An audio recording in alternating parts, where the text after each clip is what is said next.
Hello, and welcome to the Behavior Education Connection, the podcast that works to connect the world of behavior analysis and the world of education. We focus on topics important to behavior analysts who work in the public schools and those who support them. Join us and spend time gaining insights and ideas as our host talks with fellow behavior analysts as well as other experts in the field.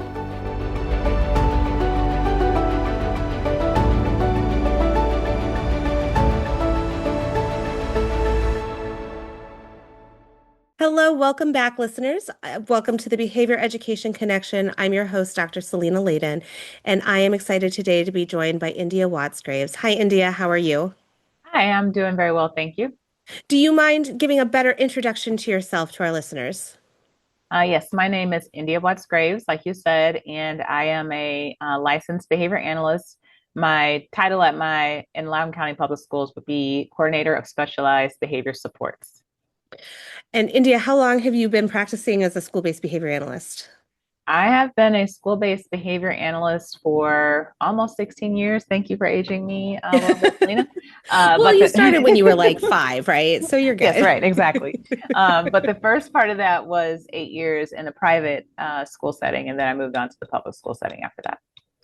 Great. Well, I really appreciate you being here today. And we're talking about a subject that I find really fascinating. And I know you and I have had some great conversations around leadership and what that means as a school-based behavior analyst and how that plays into your practice. And so I just want to start the conversation by, what does leadership look like to you as a school-based BCBA? So I think that when we come into a school setting as BCBAs, there are so many different people, professionals involved, including the student.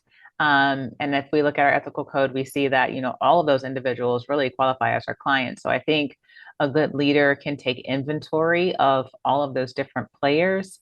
They can hear the wants and needs of all of those individuals.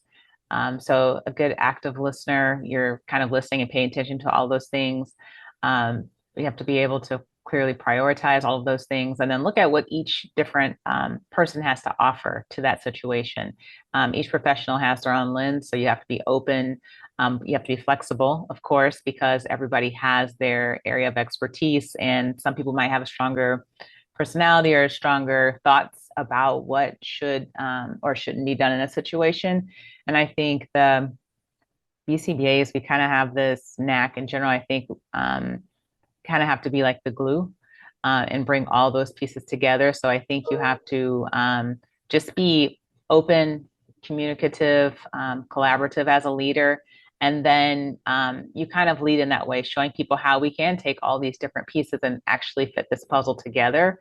I think that's probably the biggest thing that I kind of see is those are the things that I think make up good characteristics of leaders in a school setting.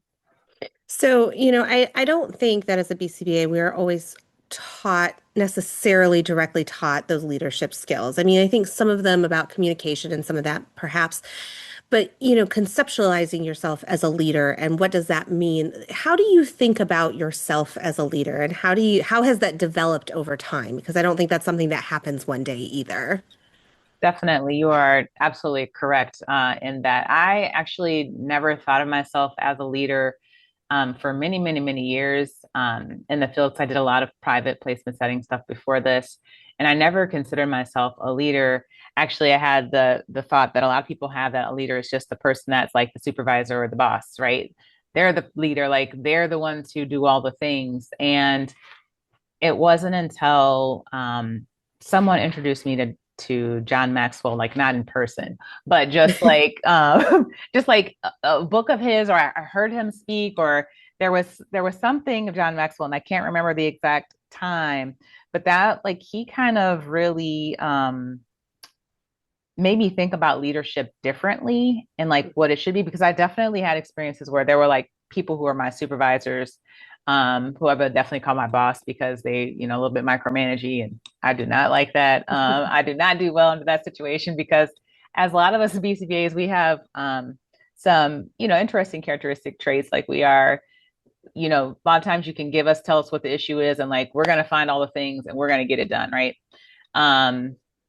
And so you don't really have to worry about us most of the time. We're kind of go-getters, I think, in general. But anyway, he kind of challenged me to look at, well, what actually makes up a leader, and it's not your title. And I think a lot of times, in general, when we hear leader, we think of title, because even with people on my current team, I've had people say, well, well, you're the boss. Like, I'm not a leader. Yes, you are. Like, every day that you go into a school and you're working with and coaching with, you're coaching school teams, you're definitely there as a leader. I think leaders are and should be role models. And part of what we're doing is we're showing them how to to meet their goals and how to get the progress they want. But we have to have a certain set of characteristics and skills and pull those kind of all together to make it work. Absolutely, I agree with you. I don't think most of us come out of school and we're like, we're the leader now, even if you are technically the one in charge sometimes. But I think, I have a very different conceptualization of myself as a leader and what that means and how that's developed over time. And so I'm just kind of curious, like, how you've worked through some of that. So I took a lot of examples and non-examples of different people that I've worked with that would have been what we'd have thought have been in a leadership role, Right. right? Um, and so I've taken those examples and non-examples and tried on a few to see what works and what doesn't work. And basically, my measure is, am I able to get the team or whoever I'm working with towards their goal in an effective, efficient, collaborative way? Like, we're all getting there together and no one got left behind. And getting left behind might mean they decided they weren't going to be a part of it, or leaving people behind, not knowing what's going on or what we're doing as a collective group. So just making sure that I've been able to get everyone on board. Everyone feels heard, and everyone feels like they actually have a part and a role in it, because especially we're working in schools, we're a team, right? We don't want to leave someone behind. That even if I'm dealing with behavior, if I have a mental even if I think there's like a mental health issue going on, I don't want to say, oh, well, I don't want to leave a mental health professional out of it. I want to make sure that I'm bringing them on board, or speech pathologists, or even gen ed if we're working specifically with special education students. So I think making sure that I think learning to be the active listener part is also one of those things, because I always felt like that I was a good listener.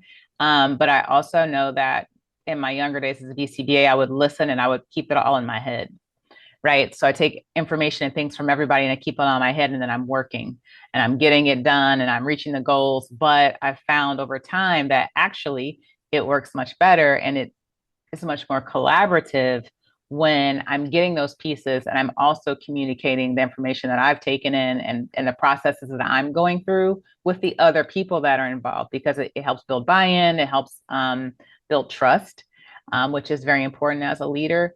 So I think, not always doing all of the work myself, which I know that I feel confident in that, but then also bringing those other people along. And I think in the role that I have now is more of a coaching role, Mhm. um, that has been very beneficial, because, of course, I want them to learn how to do the same things that I can do, instead of it just being me and I need to get this done. And I think that's a little bit of a shift too when you come from a private placement where you are maybe in someone's home and you now have RBTs. When I first started, like, we didn't have RBTs. So that Right. was a while Same. back. Oh, same. So, you're used to just doing all of the things, right? And then, but now there's a shift, because now I want, with 100 schools, there's no way that me and my small team can do all of the possible coaching that needs to be done every single day. So we have to grow.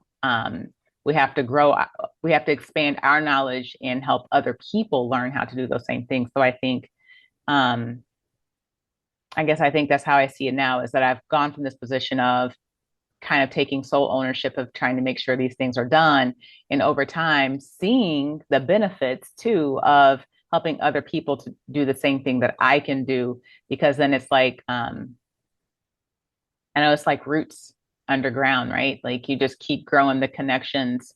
And then it just gets bigger and broader and it spreads out, and then more people can touch more people. So I guess that's kind of where I see myself now, is taking the knowledge that I have and knowledge I've gained over time and passing that on, and letting my team know too, that they can do the exact same thing that I can do.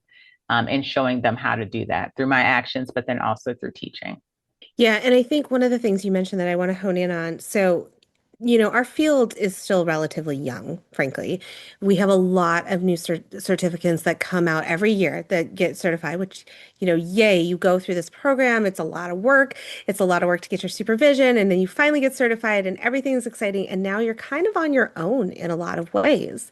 And so I anticipate, well, at least I didn't. I won't speak for other people, but I didn't come out of school, like I said, and feel like, okay, I'm the leader and now I know what to do and everything's going to be great and I can take other people. It was a lot of figuring stuff out for me. And so, what advice or considerations would you give folks that are, coming out of school, they want to work in public school settings?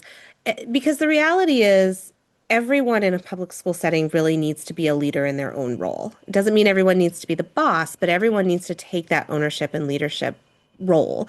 And so what advice would you give to folks in that situation that are kind of new to the field, but really are excited and want to make a difference? So that's a great question. When I came out of school, I was very excited about and I just knew how to do all the things. And of course, I realized I didn't know how to do all the things. But when I came out, I was super excited and gung ho about, I just loved ABA. I'm one of those people.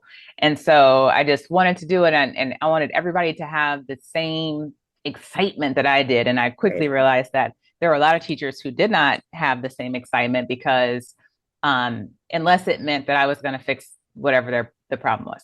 Right. Then they were super excited as long as I did all the work, but we know that's not how it goes. So what I would say is that, first of all, don't lose that excitement that you have about the field because it really is an amazing field and progress takes time. But once you see it, of course, that will continue to drive you. But what I would say, especially in a school setting, is just remember to it's a process. It's more like it's like a marathon.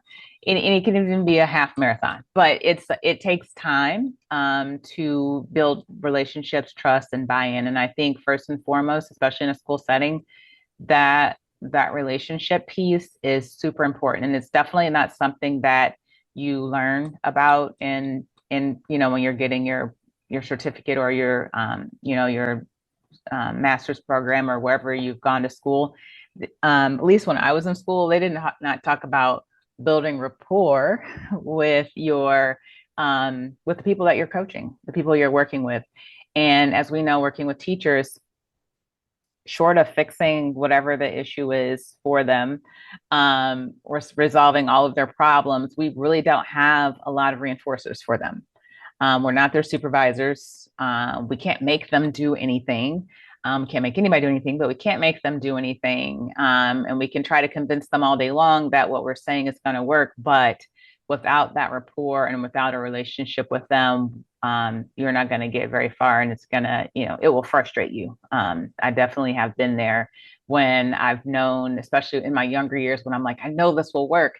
And but they're not wanting to do it because they've been doing it the same way for 20 years and it's worked for every other student. And I don't know why it won't work for this student, but I'm not going to try what you're saying. And it can be very frustrating. So be patient and also work on those relationships, do the things like so many teachers have respond so much better when they see you willing to do the things with them or alongside them. I remember when I first started out, this one teacher, she had been teaching for 30 years at that point, and she did not even allow the previous behavior staff to come into her classroom. They were not allowed to come in at all. And so what I started with was helping, taking kids to the restroom, copying papers for her, just sitting beside a student when they're watching a movie and we knew that the student wouldn't do well watching the movie. So just sitting beside a student or walking someone to the nurse's office, like literally whatever I could do to get her to understand that I wasn't there to say that she's doing things wrong, that I wasn't there to look down on her or give her 85 things to do. But basically that's how I built rapport with her, is I just was there for her every day. I would check in. I would sit in her class for a little while, help out the TAs and teaching assistants in her classroom. And then it didn't take very long. It just took a few weeks. And then every day she was like coming to my office or asking me for, what my opinion on things were when she realized I wasn't coming to tell her what to do or how to do her job better. So I think that's important too. It's like that relationship, patience, taking the time when you have it to build that rapport, and being an active listener. A lot of times finding out, letting them talk, letting other people talk and like get through everything they need to get through before we start asking our analytic questions, also helps with that. So I think that's what I usually tell, like when I get a new person that's coming in from the private setting, they're new to public schools because it can be so different, is I start off with those basic things of building rapport, being a good active listener, helping out where you can. And they trust and they see when they start to trust you and see the consistency in you and your actions, they're going to be more likely to call on you in the future and then to listen to you and take your advice or your suggestions on strategies. Yeah, one of the things I used to say to folks a lot, and I guess I still say it, is, you know, when you take on a role in a public school, unless you are a direct supervisor, which a lot of times you're not the building principal, you're not the assistant principal, you're not a superintendent, you don't have the ability to hire and fire folks. So you really have no direct authority, essentially. And so the problem is still have a lot of responsibility, right? Like you're still responsible to make things better, to make change, to help students, all the things, but you don't have the authority necessarily, at least formal authority to do that. And so I used to tell folks a lot, you need to build those relationships. You need people to want you to be around. You need to set yourself up as a reinforcer, because if you're not, then people aren't going to listen to you. And at the end of the day, the teacher is the leader in that classroom, and they're going to do what they want to do when you leave. And so what you want is for them to also want to do what you want them to do so that things can be better for everybody involved. And I agree with you. I think building that relationship is the first step to make that happen. Yeah, and I agree. And I like what you said about acknowledging that the teacher is the leader in their classroom. I think us acknowledging that, but then also sometimes letting them know that we Hmm. respect them in that role, that there is their classroom, that they're the experts on the students in their classroom. Sometimes can also go a long way with them too by just sometimes even just saying it. Some teachers need to hear that because they do feel they've already gone through quite a bit, by the time we step in sometimes. I think that's all a very good point to make. Well, I appreciate that. And I think this has been a really good conversation. Before we wrap up, do you have anything that you want to add for our listeners? No, thank you. First of all, of course, I guess what I would add is that um, this is I think this area of our field is ever growing, and it's definitely a need. I think as many of us have seen, it's definitely a need, and I'm just excited about the future of school-based behavior analysts, and as our community grows across the country, I just hope that everybody continues to stay in touch and help each other and help so that our community continues to grow and do well, because I definitely see the need on a daily basis for us in schools. I think that's a wonderful sentiment, and I agree. I think finding your people and building your network is really, really important. So, well, India, thank you so much for joining me today. I really appreciate it. Thank you, Selena, for having me. It's been great. And to our listeners, we will see you on our next episode. Thank you for joining us on this episode of the Behavior Education Connection. Join us next time for another great conversation about behavior analysis in the schools. And don't forget to subscribe so you don't miss out on an episode. Sending out a special thanks to the Virginia Department of Education for supporting our work. We look forward to connecting with you all again soon.